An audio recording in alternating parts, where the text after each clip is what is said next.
Dinas Perhubungan di Sub Kota Denpasar melakukan berbagai upaya untuk mengantisipasi arus balik serangkaian Hari Raya Idul Fitri 1445 Hijriah tahun 2024. Upaya yang dilakukan dengan memperhatikan aspek keamanan, kenyamanan, kelancaran, serta keselamatan selama arus balik Lebaran.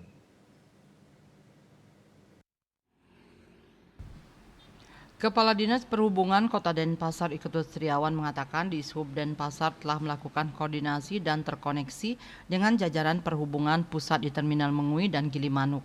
Di samping itu, mengantisipasi pintu masuk di pos pantau Umum Anyar dan pos pantau Terminal Ubung untuk memastikan kelancaran arus lalu lintas dan keamanan selama periode arus balik agar dapat berlangsung kondusif. Lebih lanjut, Setiawan menjelaskan mulai posko terpadu, pemerintah Kota Denpasar bersama tim terpadu berupaya mengambil langkah-langkah untuk mengantisipasi arus balik Lebaran. Sesuai realisasi data angkutan Lebaran tahun 2024, jumlah angkutan kendaraan dan penumpang berangkat di Terminal Ubung Denpasar H-7 Lebaran 3 April 2024 mencapai 98 kendaraan.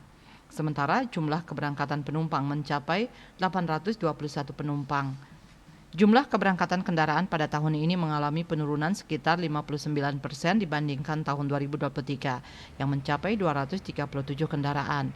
Sementara jumlah penumpang pada H-7 Lebaran tahun ini mencapai 821 penumpang, di mana mengalami peningkatan sekitar 23% dibandingkan pada tahun 2023, yakni 665 penumpang.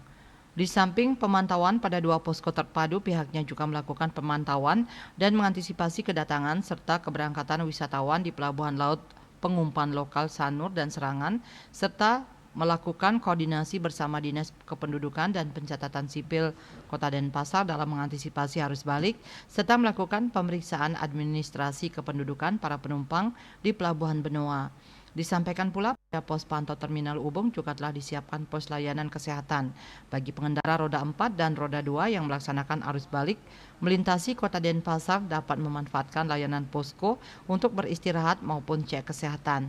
Di samping itu, pihaknya juga mengimbau kepada operator angkutan menuju Terminal Ubung untuk tidak menurunkan penumpang di badan jalan, namun dapat menurunkan penumpang di dalam terminal. Denpos melaporkan.